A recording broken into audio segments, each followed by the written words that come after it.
WCON 1170 Radio and Star Vision Cable Channel 16 are pleased to present We Should Know, hosted by J.W. Simmons, an upbeat, informative look at people, places, and issues facing our community. This education-based analysis of issues will remain positive and informative as we consider closely what we should know. Welcome back, ladies and gentlemen. The name of the show is We Should Know. As you can see today, it looks like everything is coming up flowers and blossoms. If you will look at our set today, we want to thank you for tuning in. We want to thank Nicole for that wonderful introduction she does each and every year. We're coming to you from WCLN 1170 Radio, Star Vision Channel 16, Tuesdays, 2:30 to 3:30. Also, Star Vision Channel 16, Tuesday, Wednesday, Thursday, 7 p.m. I want to thank all of those folks that made comments, called us, sent us emails regards to the show with the Lieutenant Governor, Dan Forrest, and also thank Lieutenant Governor for, again for coming and sitting with us and chatting for a few minutes here at the Star Vision studio. It's spring of the year. The time that you see flowers starting to bloom, the time of the year that you think about Easter, the time of the year that obviously spring is upon us, the time of the year you think about azaleas, and following that, most of us think about Jim Darden, the author of the book on azaleas, and a number of books you've authored, but that one particular book comes to mind when I think about azaleas and landscaping. Jim, you've had an interesting background, education, professor, college, just all kinds of things, but as you and I were talking off-set, we're now at that point in our life that we're just kind of having fun with a lot of things, and you're back in the nursery business now. So tell us anything about Jim Darden that we might have missed before we get into some of the more luxurious things that we're going to talk about today, which is azaleas. Well, thank you, J.W. It's fun to be back with you again, always is. I've really enjoyed the 25 years I spent out at the college. That was the best job I ever had, and certainly enjoyed that, working with folks like yourself. That was a great thing, but I did retire from that about 8 or 9 years ago, and went over to Methodist University, which is my old undergraduate alma mater. Worked with them. I was their landscaper for about 8 years and tried to get the campus looking good. It's going into a really huge growth spurt right now, and lots of things are changing over there, so I think we got them in much better shape than they were. But now I'm in my nursery business. I've had it since 1974, and I started with a garden center up in Durham, northern Durham, and have always liked the idea of being in business, and so I have been working at my nursery. It's been out on Beulah Road now for, well, since 1979, since I moved back to Clinton. During the Great Depression or Recession, whatever you'd like to call it, things went down, sales went down, the inventory went down. We got down to a very small nursery, but now we're building it back up. And of course, azaleas has always been my fancy. I've really enjoyed growing azaleas. At one time back in the 80s, I had about 360 varieties of azaleas. That was way too many. Only about 75 of them sell. So I got rid of some of the varieties that weren't hardy here or just were rare and unusual and didn't sell. And now we're growing about 75 varieties. It's just a lot of fun, the most fun of any job I've ever had, literally. I really enjoy it. And you see today some of the things that we produced out there that look really good. These are 3-gallon, 3 or 4-year-old azaleas. They're ready to sell. They're very pretty. And as we go through the program today, maybe we can talk a little bit more about them. Absolutely, let's do that. And as you were talking, it also occurred to me too, a Duke graduate, and also the other thing I think you and I have talked about this so many times. I know out at the college when I was there, and it was always fascinating me. I'd sit down with you and we'd talk about some of your travels. You've literally traveled all over the planet looking at various kinds of azaleas. Particularly some azaleas that I really didn't understand got that old, but some of these plants that you've looked at in Europe and other places just huge, and I even forget now how old they were, but they were on up there in years. Well, I'm not like Dr. Bruce Williams. I haven't been to Kazakhstan and Russia and all of those crazy places. Bruce is a species to himself. So. He's been to places where they had active revolutions going on, so I don't know if he was looking behind his back or looking at azaleas, but I have traveled fairly extensively in the British Isles, and azaleas are big there. They had azaleas hundreds of years before we did, so azaleas and camellias and many of the plants that we grow here started over there. They came back from the Orient from when they had the Dutch East India Company and the English East India Company, and eventually made their way to great gardens in America like Magnolia Gardens or Middleton Place around Charleston, some of the great plantations, and Orton Plantation right down the road from us here had a great collection of azaleas 100 years ago. So they slowly but surely found their way to America, and then we now have quite a number of American hybrids which have been bred to suit our climate. NC State has developed and released probably 12 or 15 plants that are beautiful plants and do very well in our climate here in North Carolina. So it's an ever-changing thing. It certainly is in flux. The whole azalea business is evolving as we speak. But, we've got some great old standards here that we'll talk about a little bit later that are wonderful azaleas. They do very well here. Well, now, just to kind of and kind of get into azaleas a little bit here, azaleas are not native to the continent. Is that something that was brought here, or has azaleas been part of the North American continent for hundreds of years? We have azaleas. We don't have any evergreen azaleas. These plants that you see right here are evergreen azaleas. They keep their leaves throughout the year. When the continent split millions of years ago, we are really at about the same latitude above the equator as Japan and southern China. We have the same type of soil. We have the same acidity in the soil. We have the same day length. There's just a lot of similarities. But for some reason, they got the evergreen members of the rhododendron species, and we got the deciduous ones. We have several really nice deciduous or leaf-dropping azaleas that are out in our woods. We used to have some out at Boykin Lakes when I lived there that were 12 or 15 feet tall, and they were beautiful pink azaleas, but during the winter, they have absolutely no leaves on them. And so for landscaping purposes, the evergreens are going to look pretty throughout the year, and therefore are much more in favor than the deciduous ones. So all of the ones that you see that are evergreens, that you see at Piggly Wiggly or at the garden centers, have been brought over from China or Japan, mostly Japan. So when somebody looks at azaleas, and this time of the year I think is a perfect time of the year to have this discussion, because oftentimes you ride around now and hear, the last of March, 1st of April period of time, folks start seeing these flowers, and it's at this time of the year that they think to themselves, or at least I do, and I'll use myself as an example, wow, that looks nice. I'd love to have some of those in my yard or part of the landscape of my yard. And we think about it at that time. Is it too late at this juncture to plant azaleas?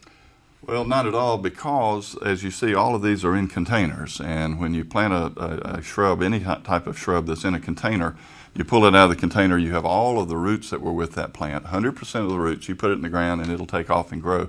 If you dug them out of the ground, if you were, let's say, moving azaleas, it would be a little bit late, because when you dig a plant, you generally cut off about 80% of its feet or roots, the roots that are responsible for getting the water and the nutrients up into the plant.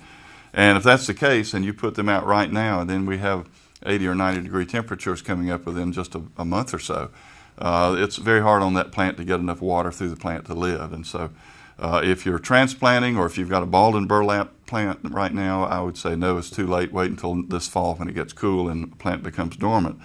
But if it's a containerized plant, we landscape right on through the summer, and we use hollies and junipers and all sorts of different plants, azaleas, of course.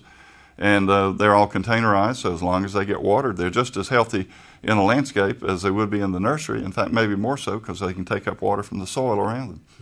Now, you mentioned the key word landscape, and you've been doing this for a long time, and folks know the name of Jim Darden. They know that you have a nursery, Darden's Nursery, and let's talk about that for a minute, Jim. You kind of going through this evolution of process in teaching and landscape and actually doing a lot of work. You've been not only a person that's been a professor or educator, but you've also been a person that has actually applied the business side of it. So, I mean, you understand the business of it from the landscaping point of view. How does somebody that may be looking at this program and saying, wow, I need to know a little bit more about that, or I wonder if he's got this particular variety of azalea, or maybe they just want you to come out and look at there as I would and say, just take a look and where would I put azaleas on my landscape? How can they get up with you? How do they reach you? I'm happy to do that. Call Darden's Nursery, 590-9689, and I'll be happy to come out and chat with anyone. We do the landscape design. We generally do that for free if we do the job, if we put the materials in for someone. But it really is helpful, has been helpful over the years to have been an academic to some degree, because by doing that, of course, I always look at the principles of design when I'm doing a landscape job, I look at the balance and simplicity and scale and proportion and all those things that have to be integral in a landscape. But having taught that for many years and emphasized that to my students, it just becomes second nature to continue to do it. So that's what I'm doing now. We do landscaping throughout the year. We just really sell azaleas pretty much when they're in bloom, which is in April. But the landscaping part of it we do 12 months a year, and we'd be happy to work with anyone who needs any kind of landscape work done. Well, you have, in your experience base, you've pretty much seen all kinds of terrain, all kinds of applications of azaleas. Is there a part of the state, I mean, do you have like a certain area that if somebody's looking at this program, for example, we uplink obviously to YouTube, so somebody may be looking at this program in I don't know, in the mountain regions or somewhere else, and all of a sudden they go, wow, I'd never seen azaleas with this kind of bloom this early, because this is really early bloom for azaleas that we're looking at here, and they call you. Do you have certain restrictions on how far you'll go, or are you trying to stay in southeastern North Carolina? I lived in Durham when I was in school there. My wife and I moved up there. She was from Durham. We lived there for 8 years. And the whole time I was there, no offense to the people from Durham, but I felt like I was living on field dirt. I mean, it was just hard, rocky clay, stuff that we really would not try to grow anything in down here. And if you're from Sampson County, anywhere in the coastal plain, and you're used to that loamy, fluffy, sandy soil with lots of organic nutrients in it, it's just so easy to plant in that, so easy to farm that. However, I've done landscaping in Duke Forest and northern Durham and several places up there where it was just rocky clay, some of the most awful soil that you've ever seen, and yet things grow wonderfully. If you go up there, they have a great flora and fauna. You know, the flora there, the oak trees and the pine trees are just as big and strong as they are here. So the short answer to that is plants grow just as well in clay soil, but you have to pick varieties that will take the little bit cooler climate. So. Okay. We're going to take a break, Jim. We'll be back. We're talking with Jim Darden. We're talking about azaleas first up, but we're talking about landscaping. We're talking about your lawn, what really adorns your house and shows it up. This is the guy you need to talk to. We'll be back in a moment. We'll talk about azaleas and landscaping with Jim Darden. Stay with us. Hello, everyone. This is Jim Darden. After 25 years of teaching horticulture at Sampson Community College, I've retired to devote my full attention to Darden's Nursery and Landscaping, where we have grown local azaleas, trees, and other landscape plants for over 30 years. And our landscaping division has designed and installed hundreds of residential and commercial landscapes, irrigation, sodding, and night light systems as well. Please give me a call at 590-9689 or at home at 592-1424, and let's get started on your landscape. Our initial consultation is free. Congratulations to J.W. Simmons on an outstanding program, We Should Know. Hi, I'm Cliff Ireland with the Small Business Center at Sampson Community College. We offer things like one-on-one individual confidential counseling sessions. We offer assistance to both startup businesses and existing businesses. We have a network of referrals both here in the county and outside the county. And in addition, we offer year-round seminars and workshops in professional development. One of the neat things about the Small Business Center is that for the majority of the programs, it is at little or no cost to Small Business Center clients or seminar participants. Now, if you want to know how we can help you or help your business, please call 592-7176 at Sampson Community College. You really thought about what you have to lose if you drink and drive? This is your district attorney, Ernie Lee. You could lose your privilege to drive and spend serious jail time. Hello, I'm Cindy Joyner. Driving impaired can make your insurance increase significantly and could create problems in finding a quality insurance plan. This is Sherry Matthews with the Sampson Independent. Your name could appear in the local media, causing embarrassment to your family, friends, and coworkers. Hi, this is Luis Torres from Murphy Brown LLC. You know, you could even lose your job, resulting in severe hardship for you and your family. Hi, this is Dr. Tommy Newton, and personal injuries to yourself and others may often be severe and permanently disabling. I'm Laura Bradshaw, a member of SAD. The most important loss may be your life or the life of someone else. This is Cindy Joyner with Lockamy Tech Insurance. We are pleased to sponsor this message. Join us as we promote safer communities and help prevent needless tragedies. Remember, don't lose your privilege to drive. This is First Sergeant Ricky Hooks with the North Carolina State Highway Patrol. For additional information, call 910-592-3141.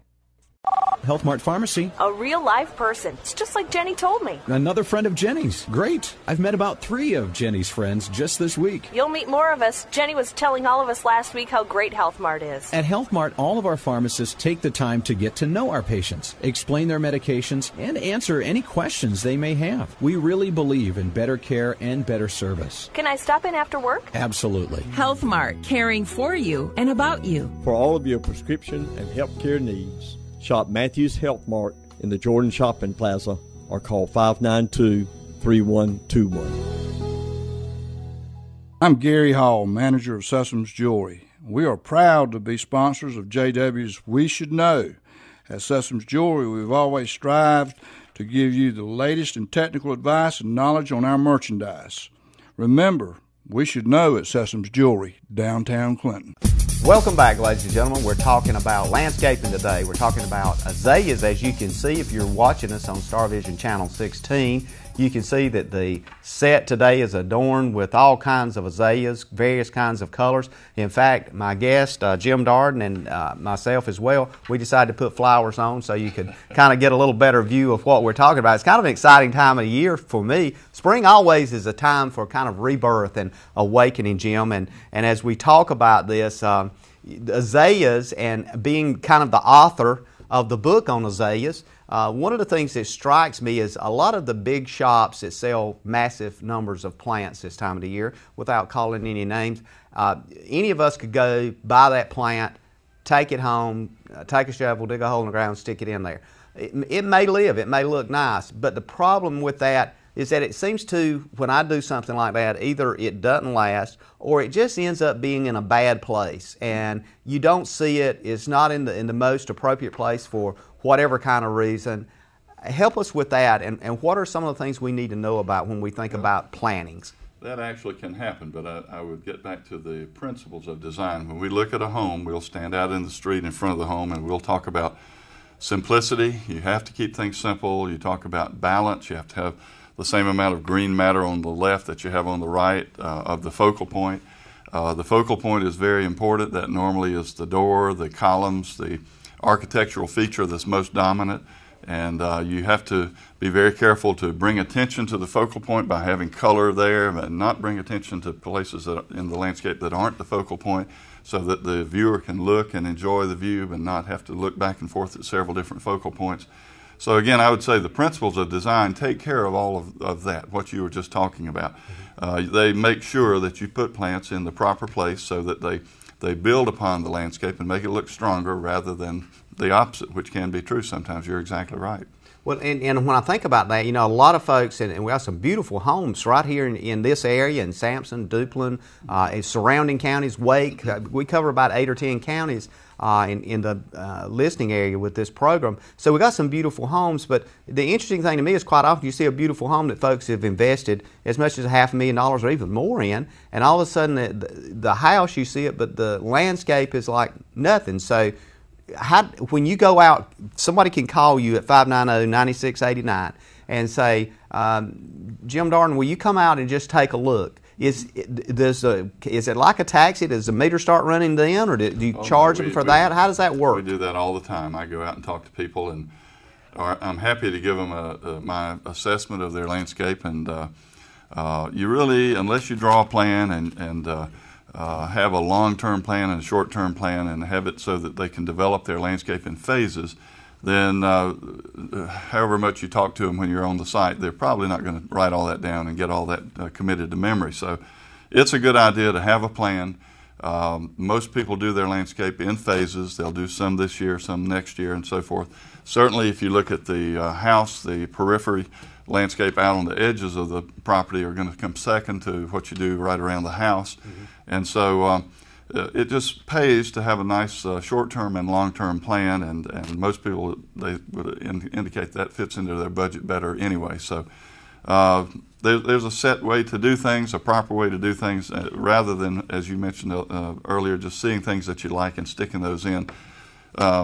It is nice to have a lot of color in the landscape. I've got a sheet right here that I'll show you that mentions about 75 plants, and for each one of them, I've X'd out where during the year it shows color. And so what I like to do when I do a landscape is have an accent of color every season of the year. And people say, well, you can't do that in the dead of winter, can you? Of course you can. You can have camellias, you can have a number of different things that are very pretty during the winter. You can have the ornamental cabbages, you can have pansies, you can have all sorts of different things. But you have to know what is available. You have to be able to place those things in the proper place. You put the color plants generally right in front of the focal point, drawing the viewer's attention to the focal point. So we'll take this sheet right here, and I'll go through after I've developed the landscape for someone and take a highlighter and highlight when those plants are in color, and then we should be able to look right down under January and see color, and February see color, and go all the way across. So there's a whole lot more to it than just buying a plant that you see that you like and sticking it in.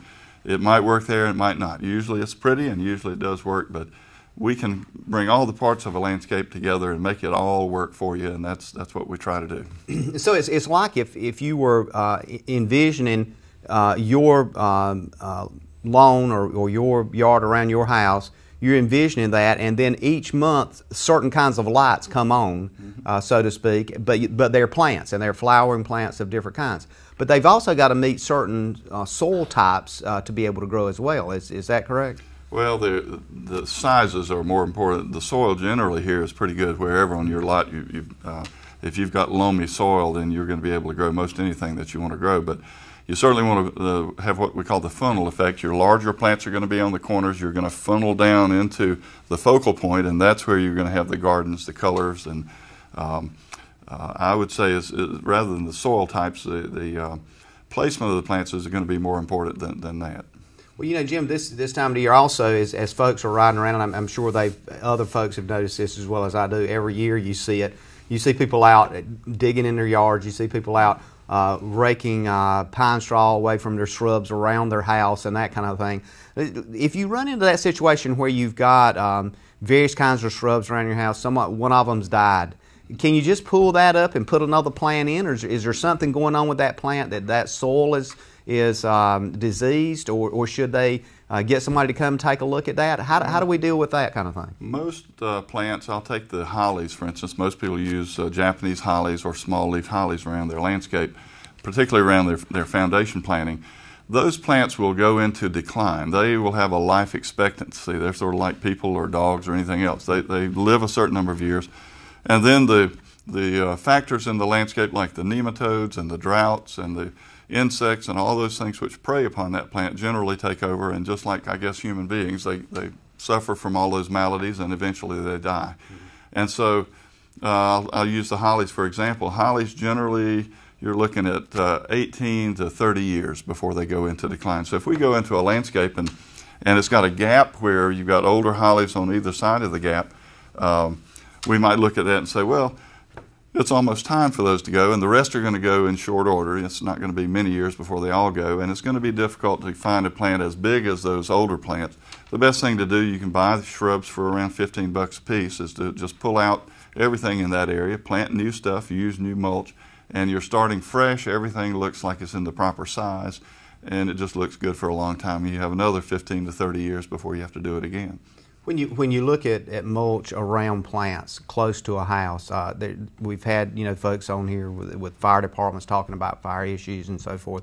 What's the best kind of mulch for the plant and for the landscape itself? I've seen pine straw, I've seen bark, various kinds of things that people put around there. And this time of the year, one of the other things that this discussion also focuses on, and I know at my church, and I'm sure other churches too, are looking at landscapes around churches. When we look at those, is there certain kinds of mulches we should look at? Raleigh, the city of Raleigh declared that pine straw was a fire hazard recently, and I think they've outlawed that. I think they tried to. I'm not sure if they did or not, but pine straw is abundant here. Most everybody has some pines in their yard, or they can go and rake some pine straw. It's really my second favorite mulch. The best mulch going is the hardwood mulch. In the mills, when they take the bark off hardwood logs, oaks and hickories and any of the hardwoods, poplars, sweet gums, any of those, that material is sort of sinewy. It sort of locks together. And in quite a bit of difference from pine bark, let's say. Pine bark is a wonderful mulch. It breaks down into a soil type of material over the years. But if you get the larger pieces of pine bark, it's 90% lignin, which is cork, and it just floats around like cork. And if you're on any kind of an incline, it can just float right. I've seen it in my yard. Floats right down the street and into the river. So the best type of mulch to use is a brown organic mulch, and the best one I've ever seen is the hardwood mulch. It just stays put. It does exactly what it's supposed to do. The horror of landscaping now is the red mulch that people are using, and I know probably I'm stepping on a lot of toes there. I've seen a lot of that lately. The red mulch is made by companies that take old shipping pallets, and they put them in a tub grinder and they grind them into just wood fibers. It's nothing. It's 100% wood. Wood is cellulose. Cellulose has to break down in the landscape. It takes years to do that. It is a medium that the termites do very well on. They take the ground up material, and remember, it's shipping pallets. It may have had PCBs sitting on it in barrels that were leaking. You never know what was, over the years that shipping pallet was active, what was put on it. But it's just the material that they take, and then they spray it with an oily iron oxide material. That's the material that makes clay look red. And they spray it with the material, and then they sell it to be put around your house and put around your shrubbery. And one of the big problems with the red mulch is if you're in a brick house, it's almost impossible to match the sort of an orangey red brick that you have with that violet red that you get in the mulch. You have two analogous colors that are very close to each other on the color wheel, and they just clash. I can think of a church, I won't name it right now, but they have red mulch and one of the crepe myrtles that has a violet red bloom, and then their church is a very nice church, but it's an orange, sort of an orange-red brick church. And it just glares out at you that it's just a bad color scheme altogether. So this is one of the things we would advise people about when we're talking about landscapes, is what kind of mulch to use and what not to use, and what would be good for their plants and what wouldn't be good for their plants. And when we look at these kinds of things, there's quite a bit of money that's often spent by folks that will go buy several hundred plants and with little or no experience go out and adopt these plants to an environment, and then suddenly they discover there's something just doesn't fit here. So when we look at this, I guess it would be suffice it to say, to give you a call at 590-9689, you can give them some direction, and up front, the meter doesn't start running. We don't do anything until we hear the people say they're happy with the landscape, and then we talk about paying the bills. But the money is secondary. We want everybody to be happy, for sure. We'll take another break. We're talking with Jim Darden, Darden's Nursery, right here in Clinton. We'll be back in a moment. We're talking about azaleas and landscaping 2013 spring. Sampson County's free community newspaper is on the stands. Read all about our community news, sports, lifestyles, weddings, education, obituaries, classifieds, and much more community information. Know what's going on in your community. Read the Sampson Weekly. Submit your ideas to the Sampson Weekly at thesampsonweekly.com. Read the entire newspaper online at thesampsonweekly.com. The Sampson Weekly wants to celebrate with the residents of Sampson County. Send all your news and announcements, events, and achievements to information at thesampsonweekly.com. See the Sampson Weekly for details. Help the Sampson Weekly create a buzz. Tell your friends and family. There's a new weekly newspaper in Sampson County. The Sampson Weekly. Local sports, local news, obituaries, wedding announcements, current events, and much, much more. Look for it every Wednesday. For a limited time, free yard sale listings will be in our classified section. Go to our website, click on the classified section, and fill out the form. As long as space is available, we will publish your yard sales information. Sampson County's free community newspaper. Get your copy. I'm Gary Hall, manager of Sessoms Jewelry. We are proud to be sponsors of JW's We Should Know. At Sessoms Jewelry, we've always strived to give you the latest in technical advice and knowledge on our merchandise. Remember, we should know at Sessoms Jewelry, downtown Clinton. Huff Orthopedics and Sports Medicine is pleased to be a part of the community. Each and every patient we have served over the past 13 years has been given the most current and professional care available anywhere. As a board-certified orthopedic surgeon and certified sports medicine surgeon, I am committed to improving the quality of life through the latest in medical science and surgical procedures when needed. Huff Orthopedics and Sports Medicine is located at 520 Beeman Street, directly across from Sampson Regional Medical Center in Clinton. We look forward to serving you. Call us today at 910-596-5633 for an appointment. I am Dr. Alex Huff, and we are pleased to sponsor We Should Know with J.W. Simmons.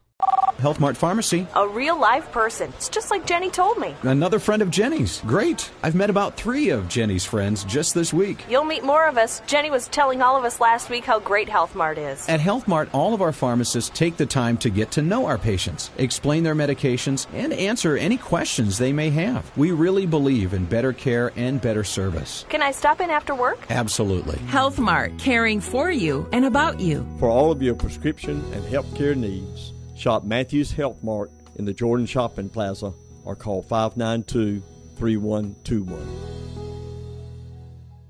I'm Gary Hall, manager of Sessoms Jewelry. We are proud to be sponsors of JW's We Should Know. At Sessoms Jewelry, we've always strived to give you the latest in technical advice and knowledge on our merchandise. Remember, we should know at Sessoms Jewelry, downtown Clinton. Ladies and gentlemen, welcome back. The name of the show is We Should Know. If you just happen to be tuning us in, you might want to pick up the phone, call a neighbor, friend, family member, say look at Channel 16, Star Vision, or WCLN 1170 AM radio. You can hear us on WCLN 1170. Also, we're uplinked to YouTube about 3 or 4 days after the show. Also, if you look at the Sampson Weekly newspaper, you'll see a summation of this show in the Sampson Weekly. With picture attached as well. Our guest today is Jim Darden. We're talking about landscaping. We're talking about things that you think about in the spring of the year, and that's plants, that's soil. Growing up in the country, as I did, the spring of the year is always a refreshing time of the year, and my mind goes back to some good times. Also goes back to some hard times as well, Jim. But the thing is, when we look at azaleas specifically, one thing strikes me, and for those people, I guess, that are in my age genre, they will probably think about this. We used to have something, and I guess it still goes on, I hadn't been in years, called the Azealia Festival in Wilmington. It was almost the spark of spring, and as a young person back during that period of time, a teenager, everybody would load up in the car and you would go to the Azealia Festival. It was a major event, and I know a lot of folks listening, Gary Wayne Hall and others out there, will remember that. Is that still going on, and is that still a trademark event in eastern North Carolina? It is. In fact, it's bigger and better than ever. You think Gary Wayne went to the Azealia Festival? I wouldn't even talk about it. I remember sitting on the bleachers on Market Street many a time watching the parade come by. I had dinner not long ago with Ray Bray, who has Outdoor Creations, a big landscape company down in Wilmington, and he's the chairman of the Azalea Parade, and he does quite a bit every year. In fact, we got to sit down one year and have dinner with the fellow who developed the Encore Azaleas, and I've got to talk to him about how he did the breeding and what he was trying to accomplish with that breeding program. And so a lot is going on down in Wilmington with the Azalea Festival, but we have an Azalea Festival here. We have it all over eastern North Carolina, all over the country really, and azaleas can fit into any landscape. I don't care if you're in the Piedmont or even the mountains. Azaleas are a big part of our landscapes, and Wilmington doesn't have anything on us. We've got plenty of azaleas right here. So. Well, and they're beautiful azaleas. I want to kind of use that to segue into something called the Master Gardeners, and tell us about what the Master Gardeners are, and also how that sets up the discussion about something that may be happening here in Clinton coming up soon with azaleas. Well, we have been talking to the Master Gardeners. They, of course, are a club that is developed by the Extension Service. Della King, one of our former students out at the college, we're proud to say, is head of horticulture out at the Extension office. If you have a pathological problem or a plant problem, you can call Della, and she is paid to come out and talk to you and do soil tests and help you and so forth. But we think, we'll find out this afternoon actually, we are not absolutely sure, but we think that somewhere out on Sunset Avenue we're going to have an azalea sale put on by the Master Gardeners to raise money for the Master Gardeners. I'm going to supply the azaleas, they're going to supply the manpower, and somewhere in the vicinity of the college, we're not sure exactly where, but we're going to have an azalea sale starting probably the 1st of April and going for about 2 or 3 weeks while they're blooming. and we hope that they are successful, and I certainly hope they're successful, and we sell a lot of azaleas, but they will have all of our different colors and heights of plant and times of bloom and just all of those different things that we've been talking about. We can talk a little bit about the bloom forms, because the master gardeners are going to have the singles and the hose and hose blooms and the doubles and all of the different things that a lot of people don't even know exist, and we're going to school them a little bit in those things so that they can sell people what they need and what they want. Let's talk about some of the different configurations there that you just mentioned, and the blooms themselves. We're looking at different colors here. You've got on, I've got on red, and you call the color you've got on magenta. Magenta, you and I don't usually go around with flowers on, but we felt like this would go along with the set today. So tell us about these flowers a bit, and the blooms, and why a person may need to know these kinds of things. Well, as we air this show, it's exactly the middle of March, and we typically don't think of azaleas as blooming until the 1st of April. Yeah. So anything in bloom right now is really a little bit early. You know, we could have a hard freeze. Now, I looked at the 7-day forecast this morning. There's nothing under about 35 coming up in the next 7 days. There's nothing coming that we can see right now that will kill the azalea blooms. That has happened. A couple of years ago, we had a hard freeze, a 22-degree freeze on the 11th of April, I believe it was. Mm-hmm. Killed every bloom we had in the nursery and every bloom that we had. The plants were fine, but all of the blooms up in Raleigh were gone, and it was just a big mess. We have actually had a hard freeze as late as April 22nd here. So typically we think of about the middle of April, about the 15th, as being the safe date, and that's a month away. Yeah. But these varieties that you see, I pulled them out of the nursery this morning. Here it's, as we air this show, it's the 17th, I believe, which is 2 weeks before the 1st of April. Pretty much close to the last of March now. This one that is taller right here on the corner, and the one that I have on, is called Karen. That's the first one that opens every year in the nursery. Now, we think of azaleas as being early, mid, or late. People look at azaleas and say, oh, they only bloom for 2 or 3 weeks. But if you have early and mid-season and late azaleas, that would go from early April to mid-April to the 1st of May. You can easily get 6 weeks out of your azalea color. And then if you get extra early, which I would call this one, the Karen, the one I've got on right here. And that's spelled out now. That's K-A-R-E-N, Karen. K-A-R-E-N, like the person's name. That's Karen. right. Okay. And it comes in the middle of March every year. And also this one that is in the middle right here is called Festive, and it opens wide open the 1st of March or middle of March every year. And one interesting thing about Festive, now the typical color of Festive is that it's a white bloom with these flecks and stripes of it's called a vermilion color. It's really a deep pink. But it can mutate and sport, and this one did. I just pulled this off the plant a minute ago, and it actually can have a solid pink bloom on it. And if you propagate a limb that has those solid pink blooms, you can actually develop a strain of this that's solid pink. How rare is it to find a bloom with that? Like Probably that? 1 in 10 or 1 in 15 or 20. So it's unusual to see a plant that has both the white and the pink. It's not unusual. It happens all the time. So these two right here, the magenta color in Karen and the white with the flecks in it and the stripes in it of Festive, are extra early. And if you want to try them, you know that some years they're going to get frozen and the plant will come back and put blooms on the next year. But some years they're going to be really special, and that's what they're doing this year. Now, if you look at the early bloomers, typically when you see a lot of azaleas in the garden centers or at Piggly Wiggly or wherever, they don't get those until about the 1st of April, and that's what we call early blooms. And this one right here, even though it's blooming right now, and sometimes if it's a little bit warm, as it has been this year, it pops into bloom early. This is called High Note Crimson, and I've got one of those right here. And the one down at the end right down there is this one. Now, you can't see much difference there, but if you looked at these really hard, you could see a little bit of difference. The High Note Digiri, I am told, I don't speak a lot of Japanese, but I'm told that means mist of the morning sun. I don't know if that's true or not. But this one is High Note Digiri. This came to the United States in 1915. It was imported into California for the Pan-Pacific Exposition. People looked at that, and all they had up to that point was the great big Formosa types that didn't bloom until the middle of April. All of a sudden, here was something that would bloom the last week of March, 2 or 3 weeks earlier than they heretofore had been blooming. So they took this plant, and immediately it was wildly popular, began to get into all the landscapes all over the country. But at some point, you had the same thing happening that we have on Festive, and that is you had a mutation or a sport pop out. And that sport is this one right here, which is not a rose pink, which is what Haina digeri is, but this is crimson. It's just as red as it can be. The blooms are a little bit smaller, blooms at about the same time. So this is an American form of Haina digeri. We call it Haina crimson.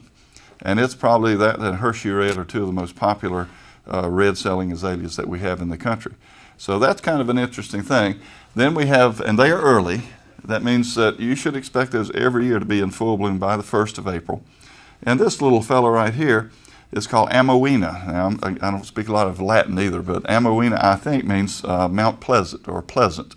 And so this is a little bloom that is purple.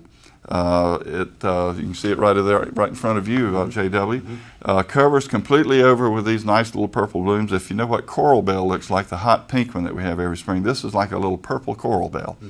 And so that comes very early as well. And then we have this big one, which is called Red Wing. And this is a really interesting bloom. If you take the bloom, look how large it is. This is in bloom right now in our nursery, just coming into bloom. It should be in bloom for several weeks, actually. But it's a huge bloom. It's a ruffled bloom. It's just as pretty as it can be. It's a deep red.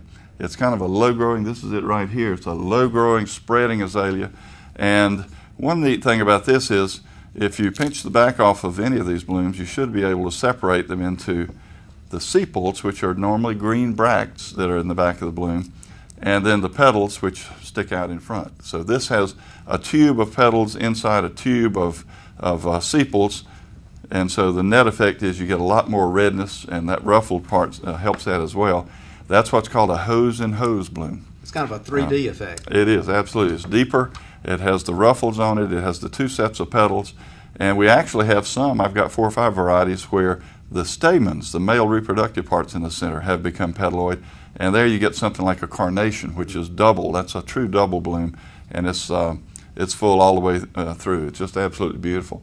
So we'll have those. I didn't have any doubles that were blooming this morning, but perhaps at a later date we can show folks what the double blooming azalea looks like. So Jim, if I'm looking at this show today and somebody's out there and they say, well, wow, that's interesting, I can call you at 590-9689, 590-9689, and I want to know more about that. Could I meet you out at your place and go over some of the details on this before I get into actually doing anything at home? We actually have people that come into the nursery and say, boy, we'd like to have one of those double blooming azaleas because they just, they're at Easter time, you can make corsages out of them. They really are pretty, and they're gorgeous.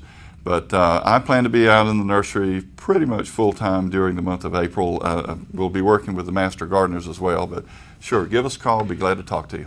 We're going to be back in a moment. We'll take a break. We're talking with Jim Darden about azaleas. Here, last of March is upon us, so we'll be back in a moment. Stay with us for We Should Know.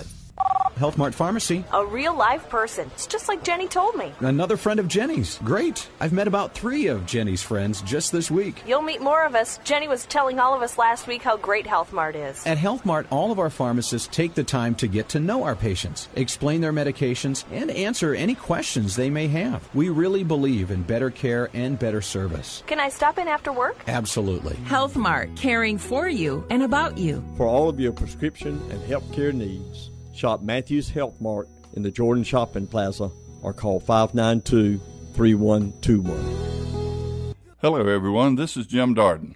After 25 years of teaching horticulture at Sampson Community College, I've retired to devote my full attention to Darden's Nursery and Landscaping, where we have grown local azaleas, trees, and other landscape plants for over 30 years.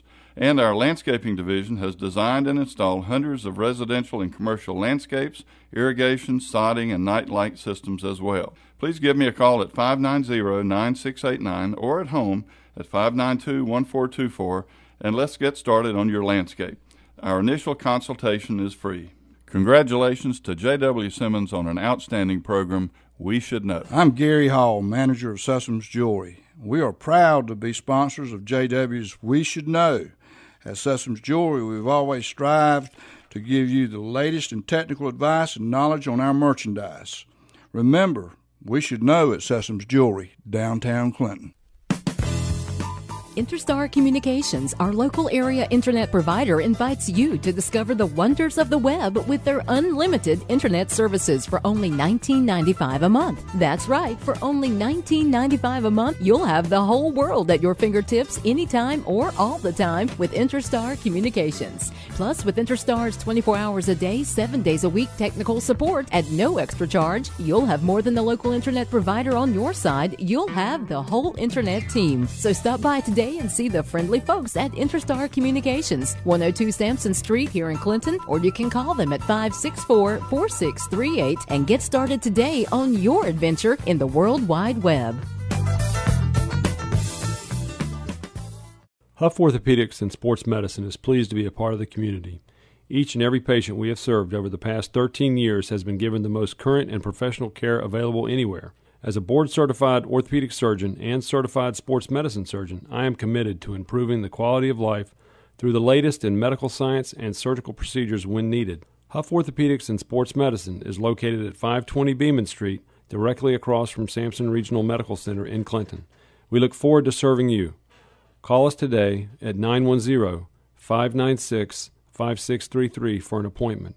I am Dr. Alex Huff, and we are pleased to sponsor We Should Know with J.W. Simmons. Welcome back, ladies and gentlemen. The name of the show is We Should Know. I want to thank all those folks that listen to us. Give us information. Email address is weshouldknowedu@gmail.com. We should know edu@gmail.com. All of those listeners out there, the Boogie Shoes folks with Robert Stroud Show also listens and watches this show. We thank you for that, and I appreciate Robert for giving us a shout out on his show. Also, Don, the Country Store. Don, thank you for giving us a shout out. Wayne Weeks as well with his show, the Gospel Hour there with WCLN. Thank you for mentioning us. Want to kind of give everybody a little bit of a credit for helping make this show go. We've been on the air now going on, believe it or not, this will be our third year coming up. One of our sponsors and person that's really popular this time of the year is Jim Darden and Darden's Nursery. Jim, again, thank you for being here. We just having a great discussion about these beautiful azaleas, the flowers. The last of March is here upon us now. April and spring and all those festive things that we think about. We've mentioned the Azalea Festival. Azaleas is built around that. Landscaping now is your business. You've gone through the academics. You've taught the classes. And I'm glad you mentioned Della King out at the Corporate Extension Office. Della's a good friend and known her for some time. Former student of yours. She's a good resource for folks to call if they need to call as well. But your number is 592-9618, 590-9618. I put a 2 in there. It's 590-9618. These azaleas and what can be done with azaleas and landscaping in general, I really like the idea of what you talked about a while ago. When I think about a lawn or a landscape, that there's something going on every month with a different kind of flowering plant. And one of the things right now that folks are looking at is plants in those big trees that's got big white flowers on them. And I'm assuming they're Bradford pears right on. I know the college campus on 24 out here is adorned with Bradford pears, and I think that was something done while you and I both were there. They're beautiful, but as you said a while ago, there's a limited amount of time on that. So when you look at that lawn, you're thinking about what's going to be the next pop for that landscape. And JW, there are many different plants that are like the azaleas in that they bloom early, mid, or late during their blooming season. Roses are that way. We now have the knockout roses, which bloom much, much longer into the season, all the way through the summer and into the fall. The cherry trees. We have, out at the college, we have several different types of cherries. We have the Yoshino White, which is over near the president's office, and then at the entrance we have the Akibono, which comes in 2 or 3 weeks later. But you can get cherry trees, which are early, mid, and late. I've got one in my yard at home that has already bloomed completely out. It bloomed a month ago. So you can get cherries that bloom in February, March, April, May. You can go right on through the season and extend the color that you get from trees in the landscape. A lot of different plants have different blooming times. I don't know really why that is. I'm told that in Japan on Mount Kirishima, you have azaleas that grow down on the beach, right on the ocean, which is a zone 8 or 9 situation like Clinton or like our coastal areas. And they have very little cooling effect or chilling effect that is needed. They just go ahead and bloom as soon as the weather gets warm in the spring. But then as you go up the mountain, it gets colder and colder and colder, and finally you get up to the tree line where no trees or no plant material grow. And there it might be, even though it's within sight of the beach, it might be the type of situation where it's a zone 4 or 5 situation, like Connecticut or like Maine. So azaleas and many other plants, like the Japanese cherries, have been brought to us from those situations. And some of these might have been at 3,000 feet elevation, 4,000 feet elevation. Some might have been on the beach. And that has a lot to do with why they do bloom at early or mid or late season cycles. And Jim, one of the things I want to kind of make our listeners aware of as well, you do quite a bit of business in the Raleigh area and the Cary area up there, and have been doing this for some years because a lot of the varieties you have, you probably have more varieties than anybody else around, and you've got distribution up there for close to 20 or 30 days out of the year that you do nothing but azaleas. That's true. We have a big sale out on Falls of the Neuse Road. We carry some of every variety of azalea we have right now. We're growing about 75 varieties. Been there, this is our 20th year actually, and it's a really interesting thing, you know, when azaleas, any given azalea, let's take this one right here, when it comes into bloom in Clinton, Raleigh is going to be about 3 to 7 days later than Clinton in everything. In all of the things that would typically bloom here, say April the 1st might be April the 3rd, 4th, 5th, 6th up in Raleigh. Mm-hmm. They say that spring goes north at 7 miles a day. Have you ever heard that old saying? If we sell this azalea up into the D.C. area, we used to have quite a few customers around the D.C. Beltline. But I can't take that plant right there to Washington right now because they'll have full 2 or 3 weeks more freezing weather, and those blooms would surely be frozen off up there. So the only way we can grow plants that go up to the D.C. area would be sell them those plants 30 or 60 or preferably 90 days before they come into bloom. Let them climatize for that northern area. And it's true to some extent into the Raleigh area. People don't really buy azaleas until they see them all around the neighborhood blooming like crazy. They get azalea fever for a short time. That happens in Clinton about a week to half a week before it does in Raleigh. And so we are a little bit different, but we do have a lot of varieties. We talked about the High Note Crimson and High Note DeGary, and then the Amowina. All of those are good to zone 5, which means well below zero, 10 below zero. They will live through that kind of situation. Some of the ones that we have are like Formosa and President Clay, the great big ones that we see here, really can't go much north of Raleigh, or they have trouble with a lot of cold temperatures that kill not just the blooms but the plants as well. So you have to know your varieties and know what they'll do. The ones that we take to Raleigh, all will grow well in the Raleigh situation, but we really have got it honed down to 75 varieties that'll grow really well here in Clinton too. Well, now, when you're going to be in Raleigh, is that in April? Do you know the dates you're going to be up there at the Falls of the Neuse? Yes, first 20 days of April. First 20 days of April. So, and we do occasionally have listeners, believe it or not, from Wake County. And I don't know, I'm just saying we've had calls and comments and contacts from Wake County. So if we have some listeners in Johnson County and that area that might run by and see you out at the Falls of the Neuse, they pick up these plants and not only get a hardy plant, but they get something that you back up as well. I've actually listened to Don on the country store while I was in Raleigh. I really have done that. It does go that far. And I'd like to compliment someone you mentioned a minute ago, Robert Stroud. Does a great job with the boogie shoes. Terrific. When I'm working in the nursery on a Saturday afternoon, I can't wait for 12 o'clock to get there because Boogie Shoes comes on, and it's some of the great old beach music that you just don't hear anywhere else. We'll get back to that Azalea Festival that I mentioned a while ago, and Robert started another show on Friday afternoons now. I'll go ahead and give him another plug for that. Friday afternoons, he's picked up the 70s and 80s genre of music, so he's really into music, very knowledgeable, and I just enjoy kind of hanging out with him occasionally, and as we say, kind of kicking the can down the road. But you know, when we think about plants, I'm thinking of those folks that are listening also that say, well, you know, I'm kind of tight now. Money's kind of tight, and I'm concerned. I'd like to do something. But you mentioned something a while ago that opened the door to this question. I can call Jim Darden, 590-9689. You can come out and take a look. You can say, look, we can do A, B, C, or D. You can start me out at a place that I can afford and add to that each year. Is that what I'm hearing you say? I give people a choice. I can either ask them, well, what is your budget? If you've got a budget, I'll draw a plan that suits your budget. In almost every case, however, I like to draw a plan that has all of the plants in every month of the year on it. It's got everything they're going to do. I'd much prefer people have a long-term goal and do things over a series of years and end up with a spectacular landscape than just shoot for what few plants they can afford to put in this year. So generally what I do is I go ahead and draw the full landscape, both the house and the periphery out on the edges of the lot. So we can talk about balancing the trees out in the yard and maybe barrier hedges on the edges of the yard and so forth. And then they can do as many dollars worth as they want to do, and we're happy to work with people on that sort of thing as well. But it's much better to get the full plan and know what you're going to do this year, this fall, next year, et cetera, and right on down the road.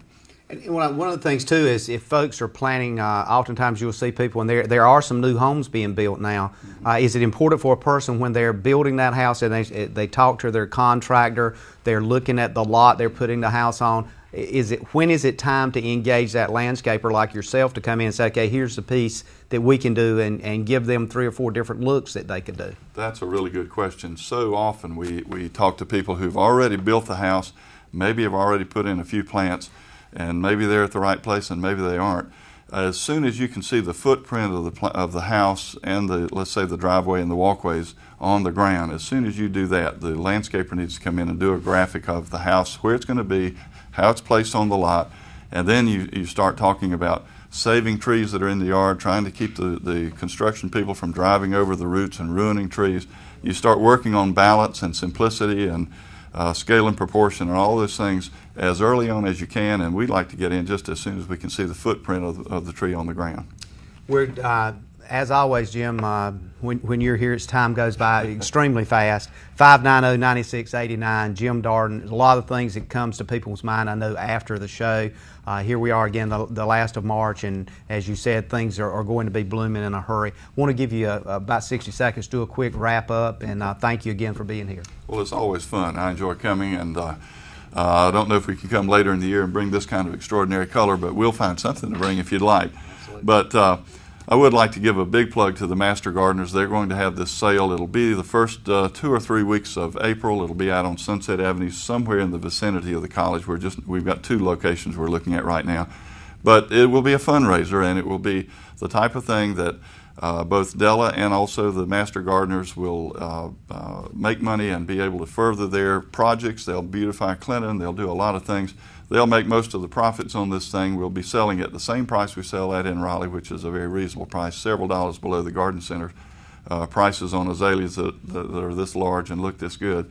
But I'd just like to encourage the people to take a look at that azalea sale. If you're going to look at azaleas, just go by and take a look. You might see some varieties you haven't seen before. The standards that you see at the Piggly Wiggly are nice, but you will have a lot more, I think, than that. And support the Master Gardeners. Absolutely. Jim Darden, thank you for being here.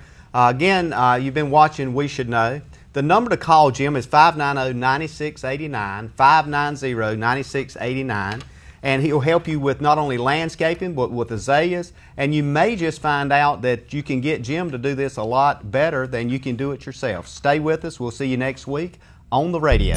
Thank you for tuning in to this week's episode of We Should Know with host J.W. Simmons. If you have a question or comment regarding this or any episode, please send your email questions and or comments to jwsimmonsedu@gmail.com. And remember to tune in every Tuesday afternoon beginning at 2:30 for another informative episode of We Should Know.